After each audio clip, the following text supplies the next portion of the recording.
Bueno, antes que todo le damos la bienvenida a nuestro video, el cual va a tratar sobre nuestro trabajo presentado en la cátedra Seminario de Actualización 2, dictada en la Universidad Nacional de La Rioja a cargo del profesor Roldán Marcelo durante el cursado del año 2018. En esta presentación intentamos explicar sobre esta nueva ciencia conocida como tecnología holográfica que avanza a grandes escalas desde su creación. Intentamos explicar cómo nació, su funcionamiento, además de su visión a futuro para brindar una variante más a las comunicaciones. A continuación, para introducirnos en el tema a tratar, vamos a dar un breve repaso sobre su historia.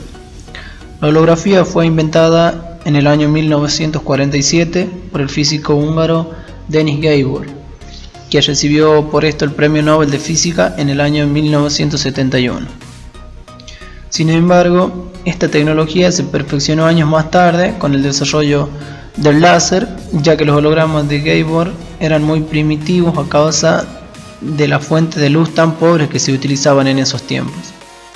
Originalmente, Gabor solo quería encontrar una manera para mejorar la resolución y definición de las imágenes del microscopio electrónico. Por lo tanto, llamó a este proceso holografía, del griego holos, el cual significa completo, ya que los hologramas mostraban un objeto completamente y no tan solo una perspectiva. A pesar de esto, los primeros hologramas que verdaderamente representaban un objeto tridimensional bien definido fueron hechos por Emmett Leigh y Yuri Sopadnieks en Estados Unidos en el año 1963. Ahora bien, una vez repasado sobre su historia, procedemos a dar una breve explicación sobre lo que son las tecnologías 2D y 3D, las cuales son componentes principales de la holografía. En cuanto al 2D, podemos decir que son formas bidimensionales que tienen longitud y ancho, pero no tienen profundidad. Son planas como un dibujo o una fotografía. Tienen dos ejes, generalmente llamados X e Y, y la mayoría son dibujos, fotografías o pinturas. Las animaciones 2D son planas, aunque se puede crear esa sensación de profundidad en algunos de los elementos que usan luz y sombra. Por ejemplo, las películas estándar son en 2D, en donde se genera una cierta impresión de profundidad, ya que se registran en el mundo real, pero a fin de cuentas la imagen aparece plana en la pantalla. En cuanto al 3D, podemos decir que permiten tres ejes en lugar de los dos más habituales del 2D. Y en la animación, 3D significa que los elementos están construidos de manera que parecen tener profundidad.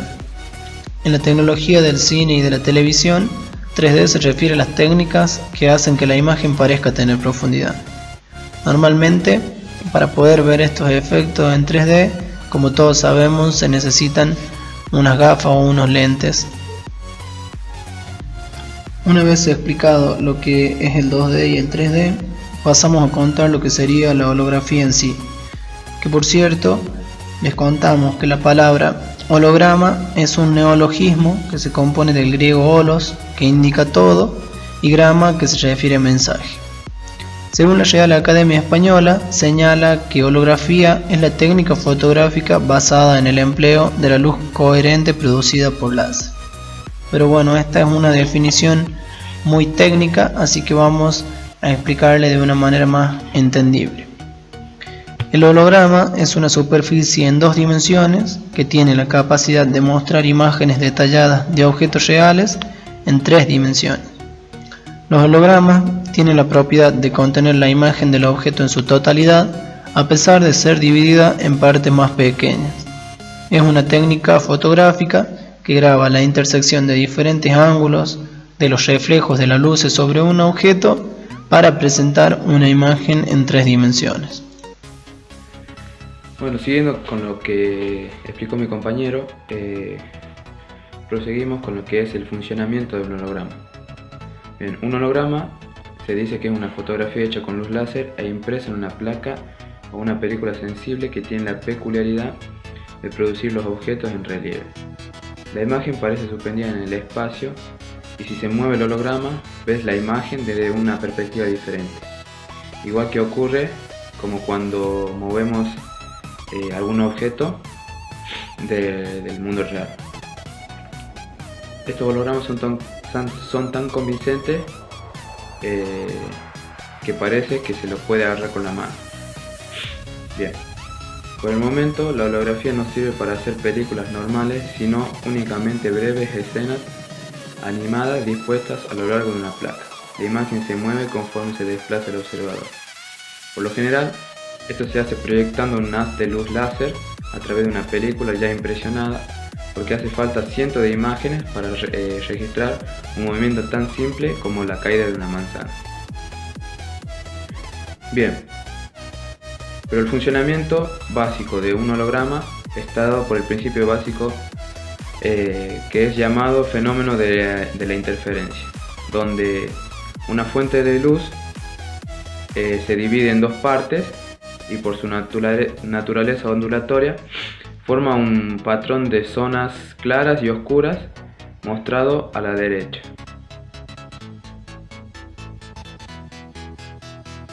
Bien, prosiguiendo, la holografía es un proceso fotográfico en el que se utilizan lentes y espejos para dirigir y enfocar un haz de luz láser. Se utiliza luz láser debido a sus propiedades. Una, que tiene una coherencia espacial y temporal, o sea que la luz viaja en forma ordenada, y la otra es que es extremadamente monocromática, o sea que es de un solo color. La imagen del objeto se registra en una placa cubierta con una emulsión química sensible a la luz. Esta se expone tanto a la luz directa del láser como a la luz reflejada por el objeto. En los puntos de la emulsión en que coinciden los dos haces se producen cambios químicos que registran la imagen del objeto. También la fotografía normal registra la imagen mediante alteraciones químicas, pero en este caso solo tienen la luz con la información del objeto fotografiado, quedando plasmado este en un solo plano.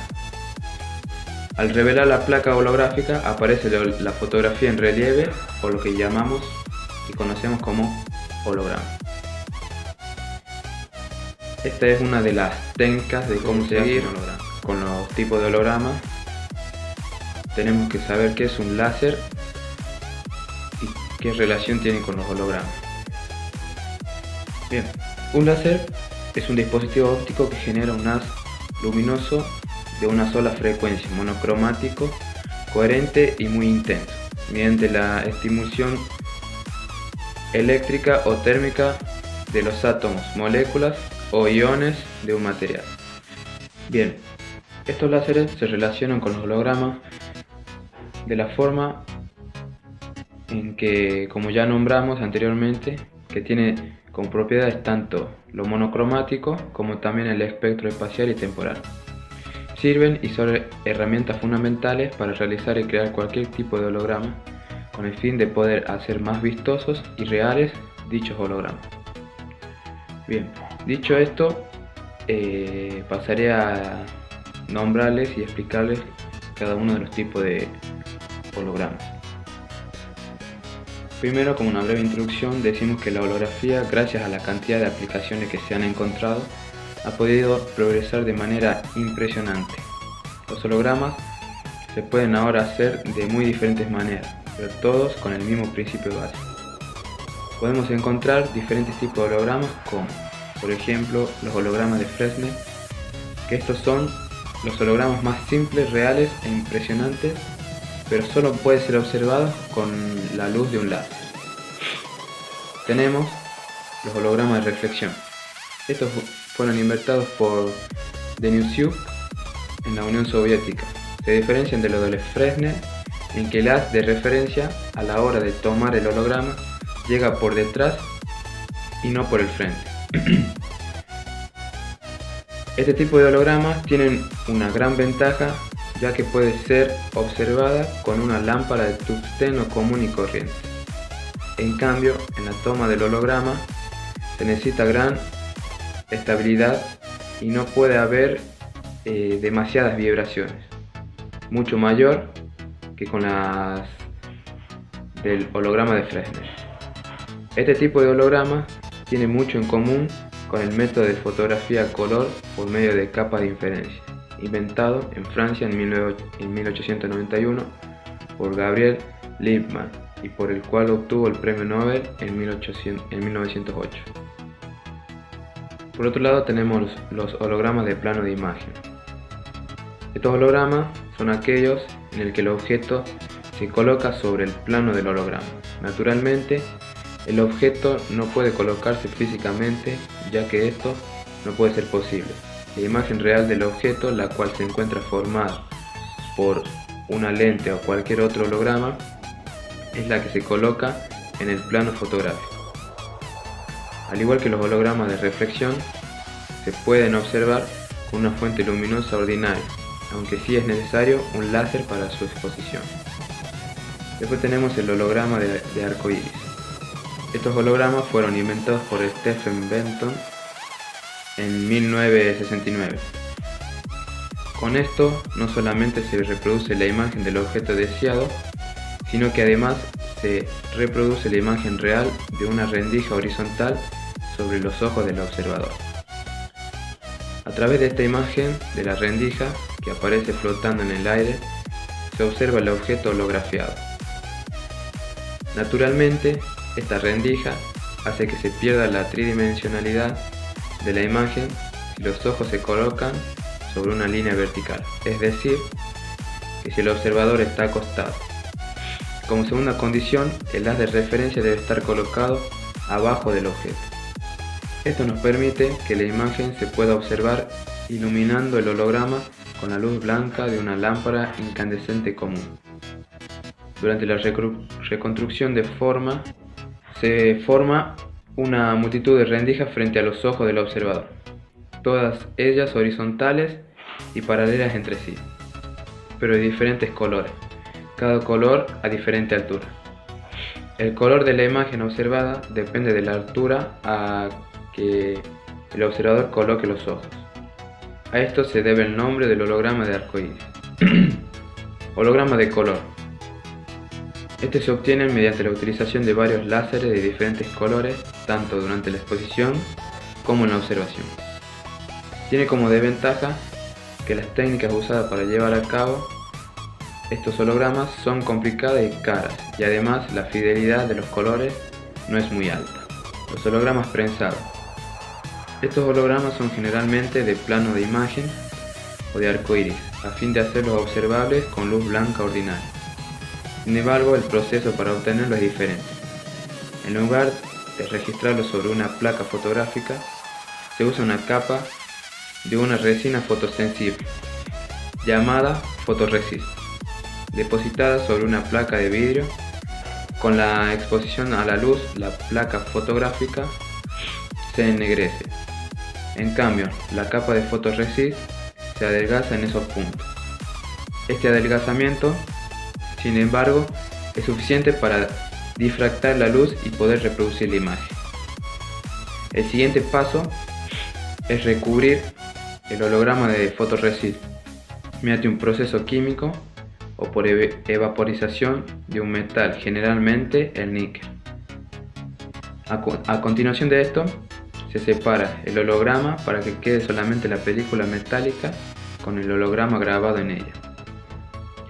El paso final es mediante un prensado con color.